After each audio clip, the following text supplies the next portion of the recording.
My thought is another good one, just because of the theme that one took on, would be to go backward through the signs into Aquarius, Leo, because there's a definite contrast there with the themes that we talked about. Mm-hmm.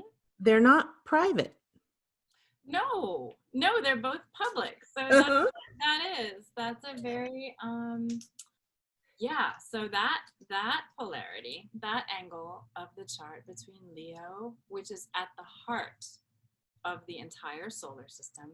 You know, I like to remind people that Leo is the sun. Mm-hmm. Leos feel that things should revolve around them because things should, in fact, revolve around them. Yeah. They are the heart of the universe, our little, not universe, but solar system. Well, yeah, in our solar, in our purview, yes. Definitely. Leos are at the center, and they feel that way because they are that way. So, okay, and Aquarius is not. And that, you know, people like to joke and say Aquarians are aliens, right? That they're, you know, outside of. So that line from being on the inside to being on the outside, part of that is the Leo Aquarius situation. You can say that, you know, Leo is the performer, right? And Aquarius is the audience. Mm-hmm. And Aquarius, I think people often have a hard time understanding Aquarians. I do. I mean, as a whole, not as individuals. Sure. And I feel like it's one of those things where everybody struggles a little bit to describe. And some of the things I think of with Aquarius is that, you know, and part of why people struggle is that it's a sign of genius. It's a sign of sudden realization. Mm-hmm. You know, whereas Leo is a sign of mastery. It's a sign of generative realization, where you become more and more and more yourself. And bring something to life. You know, Leo is the sign of a performer, right? And it's heart-centered. And it's you're bringing something out, bringing something to life that you have in you. And for Aquarius, they're the water bearer. They carry a vessel, which carries, you know, in water, I guess. But I think of it as more like light, because what they carry is they are sort of a vessel for genius, for something else that comes from outside of them. Mm-hmm. It does not come from inside of them, and kind of, you know, like brings them awake. It's a sign open to waking up. Both of these signs, of course, are fixed signs. We didn't talk about that before, but we kind of implied it, where Pisces and Virgo are mutable signs. You know, they change. And they're able to change back and forth too. Yes. And Leo and Aquarius are fixed signs. So they're both a sign that likes to get something how they want it and then leave it there for as long as they can. And we're going to protect this. Yes. And then, you know, they will and carry this. Yes. So let's see. So the polarity that they represent,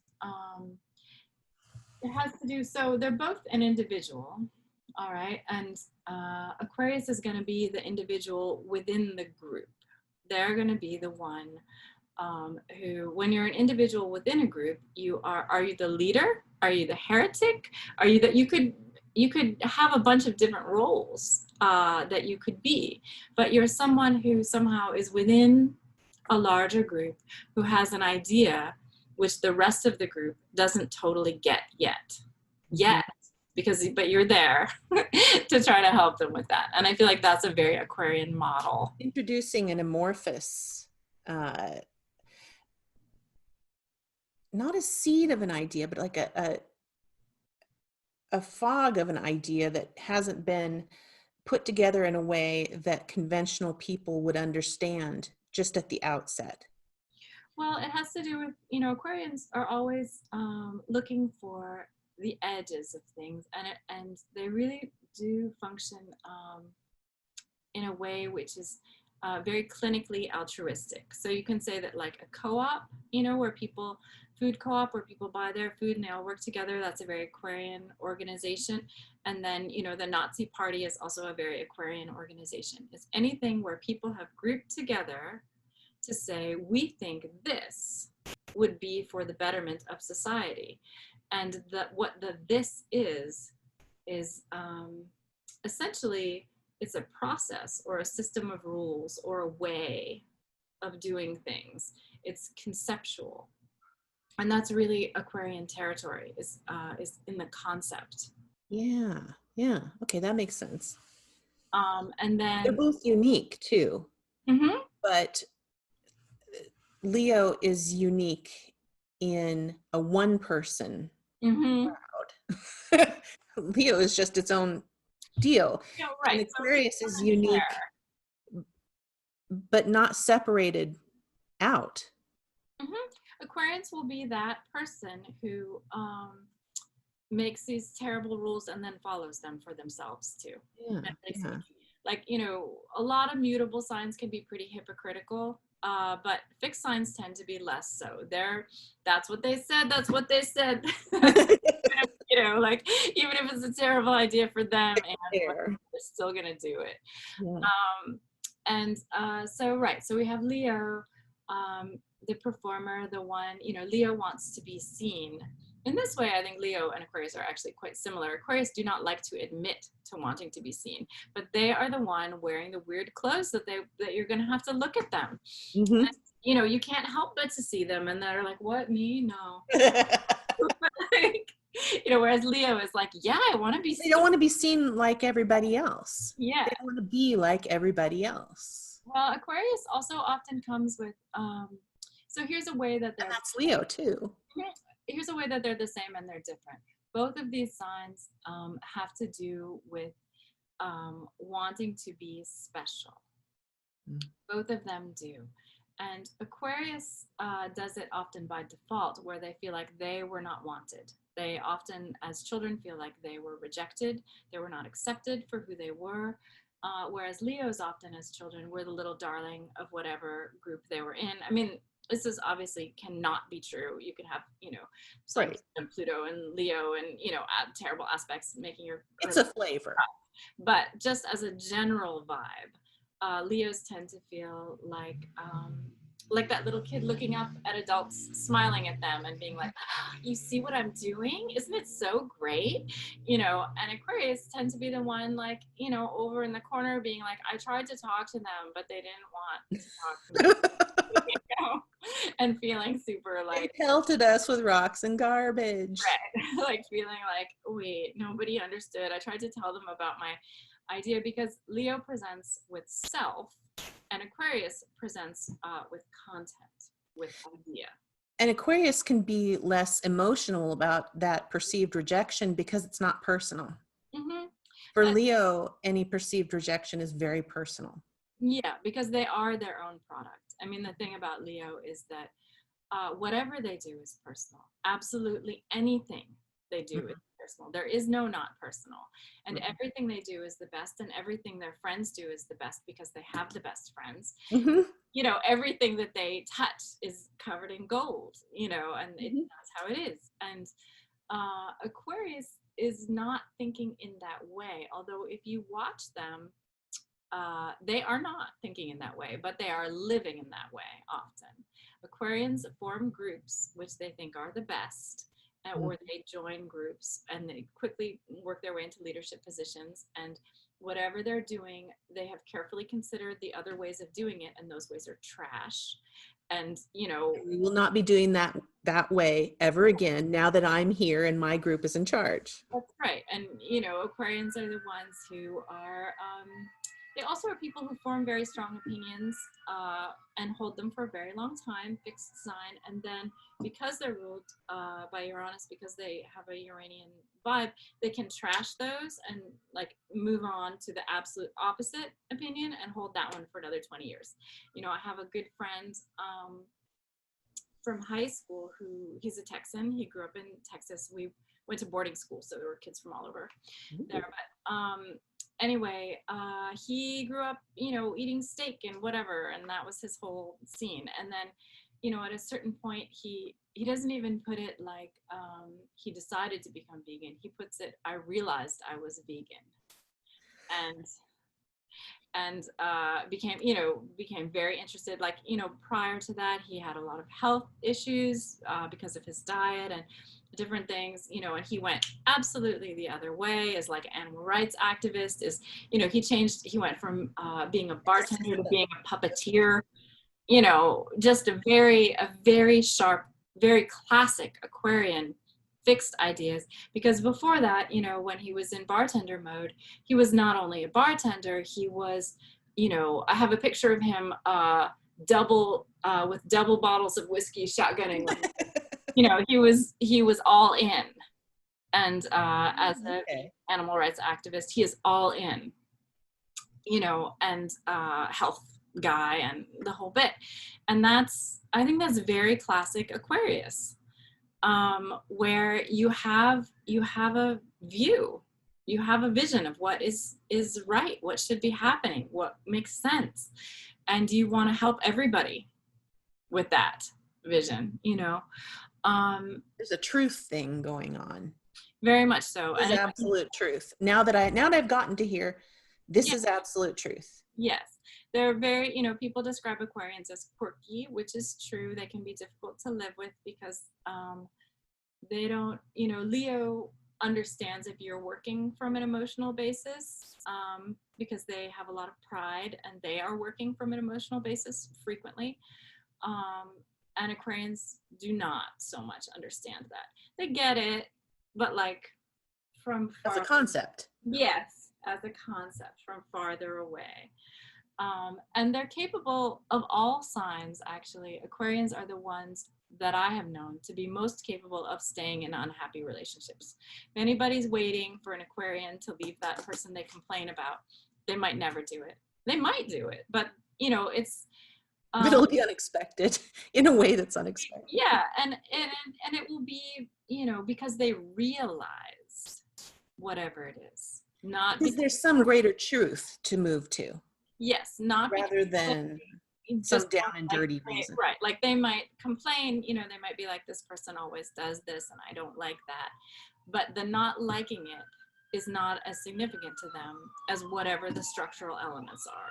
Whatever the reason they got into the relationship for in the first place. Or what, you know, we have kids together, or you know, would really mess up my work life if this were to come apart, or whatever it is for them, that is structural, is often much more important for them than what's emotional. And on the other end of it, we have Leo, who says, you know, I am at the center of my world. Pleasing myself is at the center of my world. You know, I need to be situated in the glory that I deserve, and you know what's going to give me that. And it's a very people describe Leo as self-centered, and they are, but they are also very generous, and they want you to have everything that they have. They just can't be bothered to provide it all for you because they have to provide it for themselves, and they think you should also do that. And they'll share what they have. A pretty reasonable approach. They'll share what they have, but you know, you also have to, you know, be a little lion too. They're very protective, and so they have kind of the other end of that continuum where it is, if they feel unhappy, if they feel unappreciated, they would certainly leave a relationship because they felt undervalued, unappreciated, you know, in a way that an Aquarian would be like, I'm not going to worry about what this person thinks about me. Like it's sort of irrelevant. Yeah, what is one person's thought? What does it matter? Maybe I wish they thought differently, but honestly, I'm not thinking about the thought of now, if the whole group got together. Right. But they're not, that's not where the weight is. The weight is in the functionality of the relationship. And for the Leo, the weight is in not just a feeling, because I don't want to describe them as a Cancer or something, but in the sort of almost the dignity and the centeredness of the relationship. Mm-hmm. They want what they should have. They want to be treated as they should be treated, and they want to be seen and applauded. And what's funny actually is both of those signs want to be seen and applauded. They both need that same amount of recognition, but Aquarius will get it from very far away because it's very hard for them to admit. They have a very hard time admitting it. Well, and they want it from societally approved sources, not just from some dude. Yeah, yeah, that's true. No, it's much Doesn't better. matter what some dude thinks. Right. I It's much want the better Nobel with an Prize. award. Yes, that is true. And Leo would also like an award, but it does matter more to them actually what Mhm. their partner, what someone that they, a person that they've decided because they have such esteem for themselves, whoever they respect is endowed with tremendous authority. Whoever Mhm. they've decided, now this person is really worth trusting if they can get that, recognition from someone that they respect. That's tremendous for Leo. Um, People can be proxy for Leo too. It can be, Leo can have a person who becomes their proxy self that they give great importance to. That's true. And then some people also ask about like quiet Leos, and this is a good one to talk about, or Leos who are not show offy, because Mhm. I love a quiet Leo. My dad was a Mhm. quiet Leo, and we had this when I was running the bakery. The neighbor across the street, who I just was in love with him. I mean, he's too old for me. He was like a grandpa type, but this guy Jay, he was the dreamiest guy. He was a quiet Leo, and he just had such magnetism, such Yeah. presence. Oh, Leo He would magnetism. come in, with like a little, it was like all of his movements were as though he were dancing. He just had all these beautiful little motions, that he did. So humble, so sweet, always went out of his way to make everybody feel good. Very much like my dad in that way. And the quiet Leos get the same amount of attention as the loud ones. Mhm. But they get it quietly, and they get quiet attention. They don't necessarily need to be, or even want to be. Like my dad's brother, my uncle, was a child prodigy, and he was on stage a lot as a kid, and he played piano and danced and stuff. And my dad was also pushed on stage, and he was so terrified, and he's a Leo, you're supposed to be a performer, but he was so scared. He was always like dancing in the wings. He would like edge his way out so nobody could see him. He used to tell me these stories, and very easy to picture. So I don't want to imply that every Leo is like, look at me, look at me, look at me. But there is a look at me quality to them, even if it's just gentle, just soft. They just want I had a bakery. Jay would bring his granddaughter in to get sweets, and we looked at him. There's not a big star moment. Yeah. He was, But he comes in the door and right. he's a Leo. Yes. And, he had his own creative outlet. He had been, he was retired at that point, but he had been a metal worker, and he made beautiful iron fences. Jay did. And you will find, I think, that most Leos have some creative outlet, whatever it might be, even if it's very quiet, even if it's, non-performative. If it's drawing, if it's writing, something that, maybe everybody doesn't see, but there is an outlet. And Because there's a fineness to it. Not necessarily, not luxury isn't the right word, but there's a polished quality to what Leo does. and a generosity. Mm-hmm. It's always very much, when you think of that light being the center of our world, it's a radiance which includes everyone. It's not exclusive. Anybody can bask in that light. It's just there. It's just radiant. It's just shining. It's open to everyone who wants to feel good, because the Leo is there and they're shining for you, and that's very, very Leo. And so the polarity of that, if Leos are for everybody, Aquarians are for the people that they decided are the people, and they don't care what the other people, it's not for the other people. It doesn't matter. The other people can join them, but it's not that they're offering it to everyone. If somebody wants to join, then yeah, they could join, but so that's some of the polarity there. Whereas really, I have a friend who is often a host. She is an Aquarius host, and she's a gracious hostess, but she just very graciously slips control into everyone. And then she's not telling anybody what to do. I don't know how she does it, but just in her manner, people figure it out for themselves. It's like she is you know, the center of the wheel that people begin to, you know, kind of constellate around. Mm-hmm. And she does it naturally. That is interesting. Yeah. Interesting. They're very much right. So their Leo Aquarius axis is concerned with other people, and they are the hub, Mm-hmm.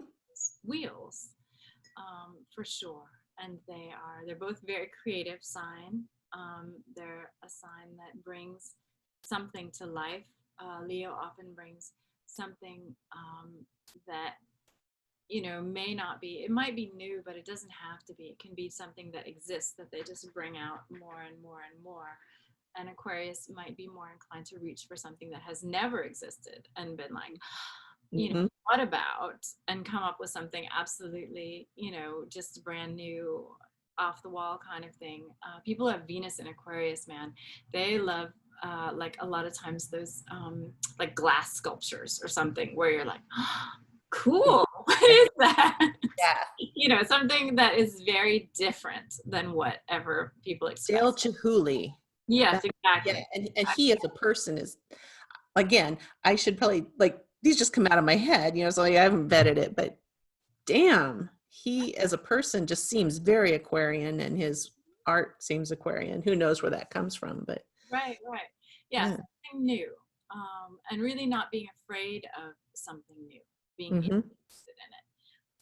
Whereas Leo is not that they're interested in old things, although old is fine. They're just interested in something that will appeal to everyone. They want smiles all around. They want everybody looking at them, smiling, being like, wow, cool, you know. it's funny because, yeah, you think of Leo creativity, and it certainly can be new and you know, just generally creative. Creative means bringing something new, but it's not weird.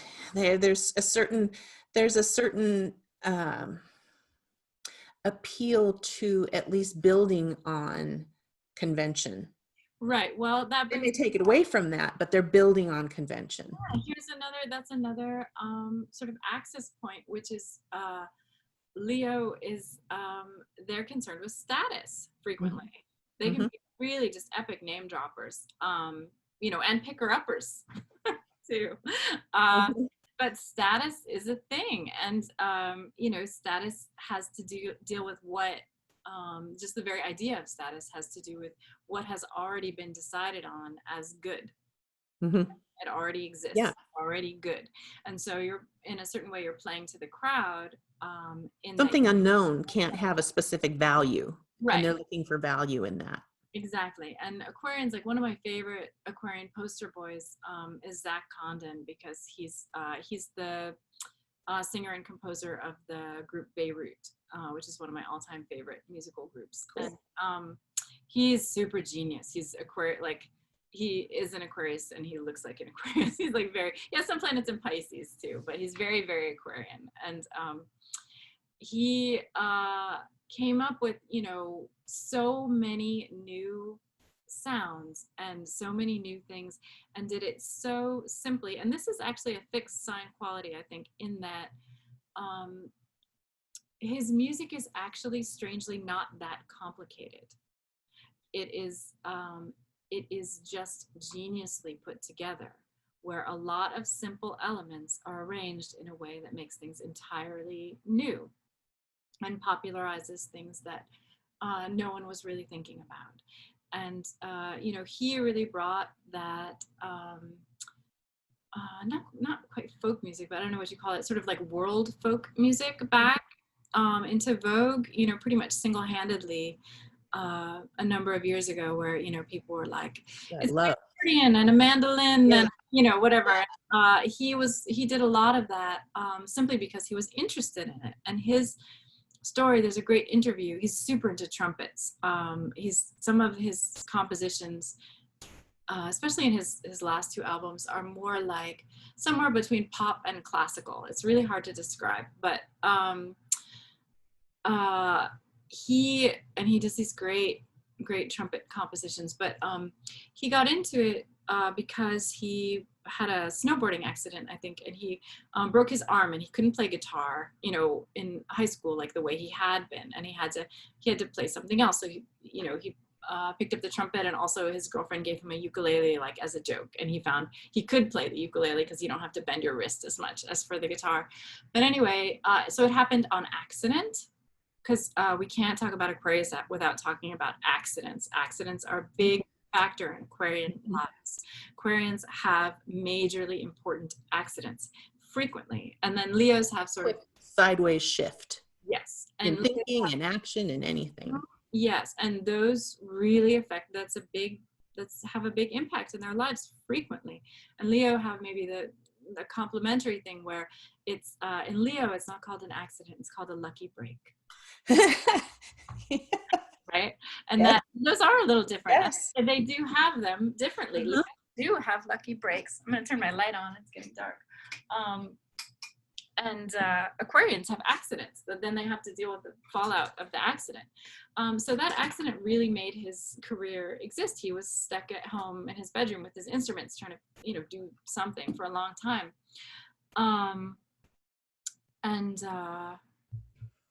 Anyway, so Aquarius,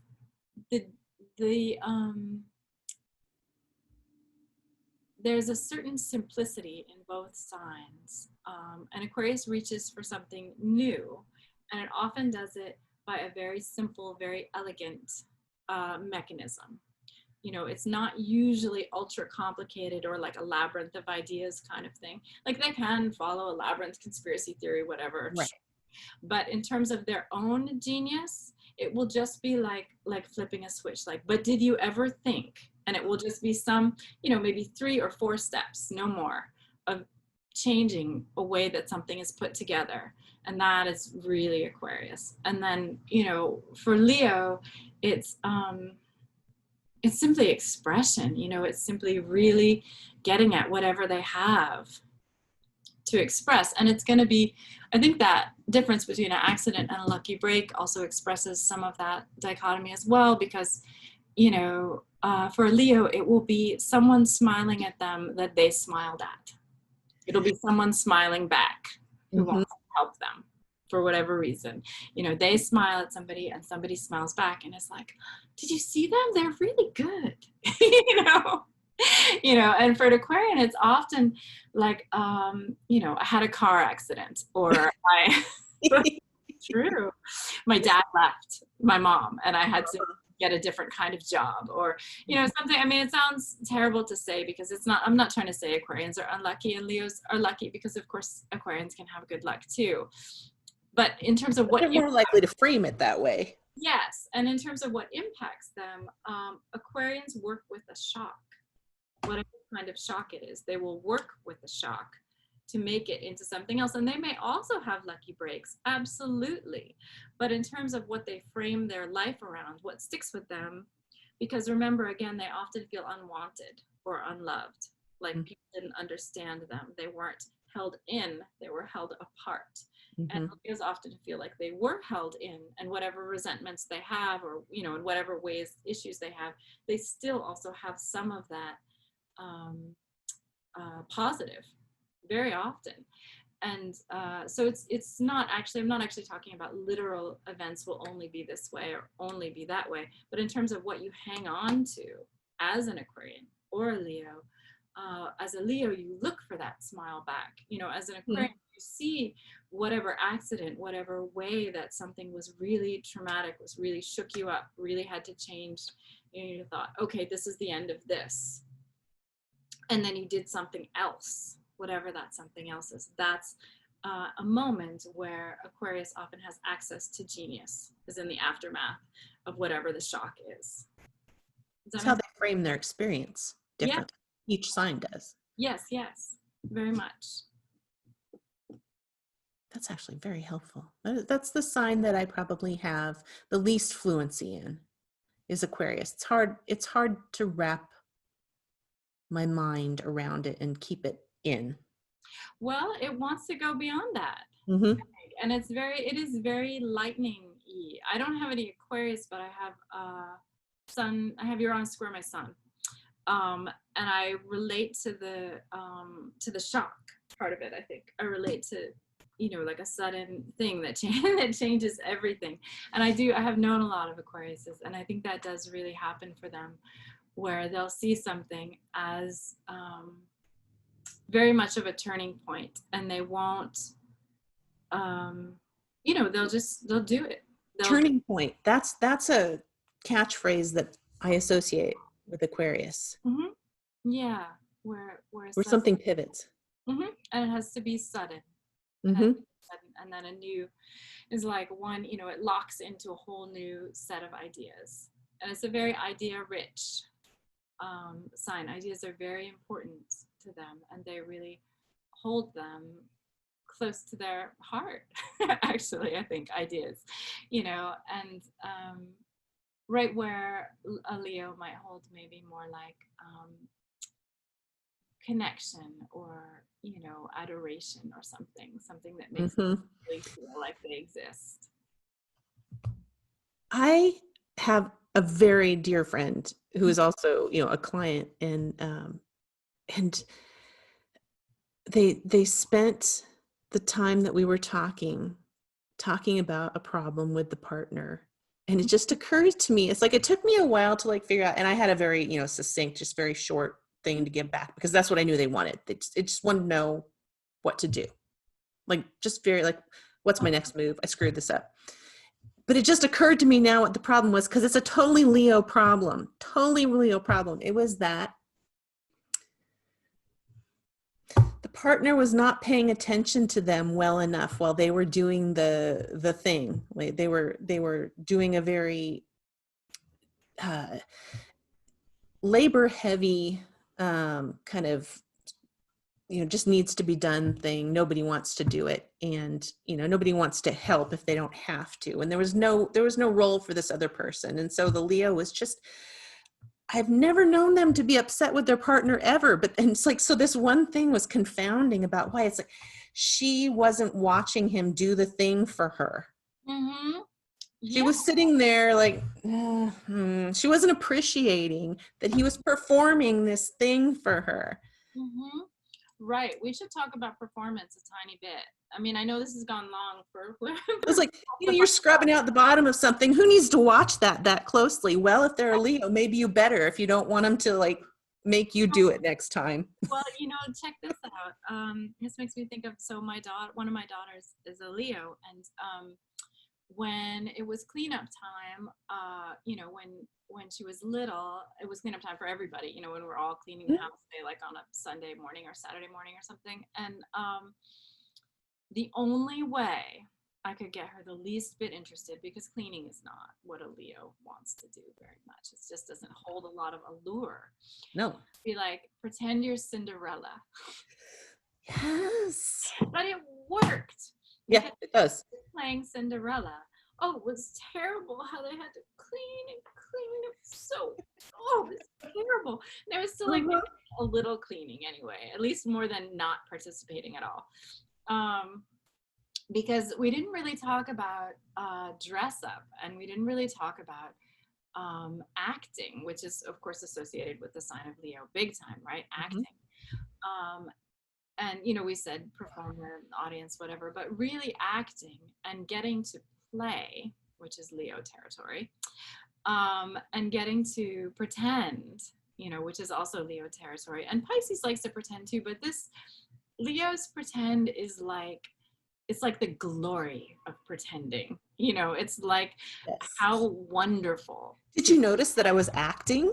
Right. And, right. And, you know, sometimes even with a Leo who is deep into it, and not maybe that realized, it's, they don't even know which times they're pretending, because they get so much out of it, and it's hard to tell whether it's like the role, or, you know, that it's just a really juicy role and it's kind of irresistible, or if that's actual quality of feeling, you know. And because anything, and especially dressing the part, the whole bit, it's all fun to play.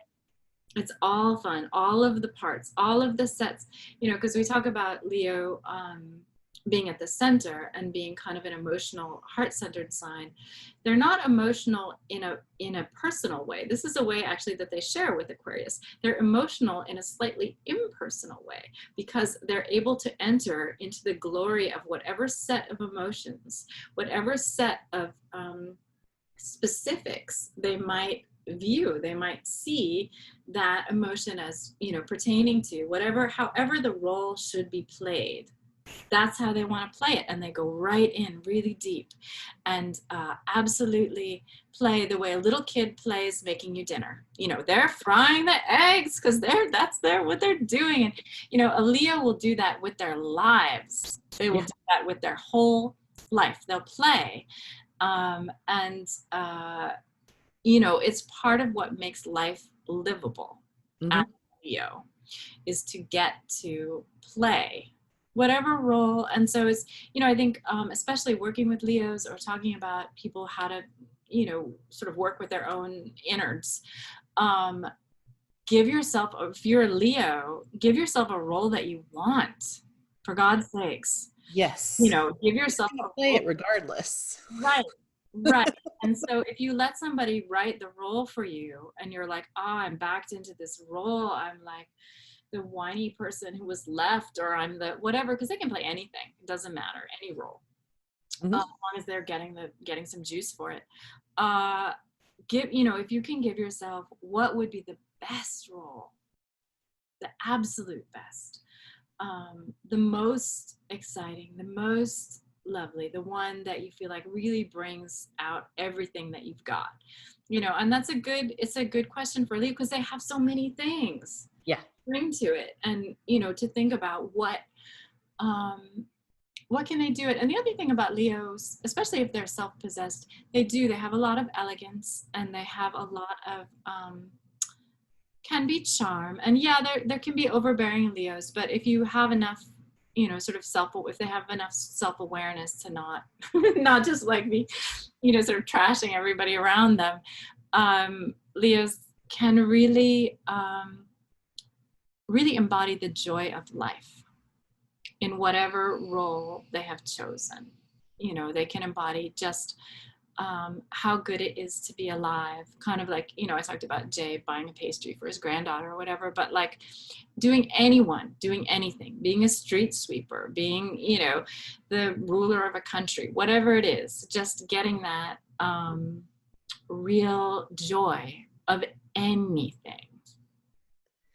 You can clear the way for a Leo, you know, take away the scut roles that they don't want to be playing. You can get more value out of your interactions with them. Sure. Well, Leo doesn't really want to, you know, like we talked about, Leo doesn't really want to clean the fridge. But if they have to clean the fridge, then it has to be fridge cleaning time. Yeah. This is fridge cleaning time. And you can clear away the like you did, clear away the troubles of having to figure out for themselves how to make it into a role. Right. And then you can skip right to it being delightful rather than having to deal with a Leo who has to clean out the fridge. Right. Because there's something to it. There has to be something. And that's, you know, I guess when I say the joy of life, that's part of what I mean, is like that irrepressible quality where it's not what you're doing, it's how you're doing it. And they can really tune into that if they can find a way to getting into the role. Yeah, where they're in this role of whatever it is. And then anything can be fun, you know. And so that is definitely a Leo characteristic. It's fun to travel with a Leo because they're on stage, because they're somewhere new. This is a new stage, is a new play. They are delightful. Yes, that is true. That is true. And there's yeah, you just want to watch out for somebody who's given themselves a bad role. I think that's really it. Or you know, get them to give up a role they're really into, and they've been playing it for years. Right. A hard thing. You know, but I think they, you know, it's a fixed, like we say, it's a fixed sign. And then Aquarius would like you to see them very much as one sees a Leo, but is not going to pander. So that's where they get into trouble, and they feel a little bit lonely sometimes, or a little bit misunderstood, because they would like that adoration. They would like to be seen for the noble genius that they are, slaving away alone, you know, Yeah. for you, who doesn't appreciate them. So Yeah. misanthropy there for sure. Yeah. I was surprised at the whole, while it wasn't presented in a dramatic way whatsoever, it was, to me, I saw it as like, really? It was like, you know, to have a bad experience in love, and it's like, well, I just don't date anymore. I'm just done. I'm not ever going to be with anybody ever again, is what I've heard from an Aquarius. It's like, and not like in a feeling sorry for themselves kind of way at all. Just like, well, this is how it is now. That doesn't work out for me. I'm not good at that. So, you know, I'm going to, Fixed sign thing though, for sure. yeah. I mean, I know, definitely I know some Taurus who are in that category. They're like, I'm gonna eat my favorite snacks, sit on my couch, and like forget it, you know, Yeah. Yeah.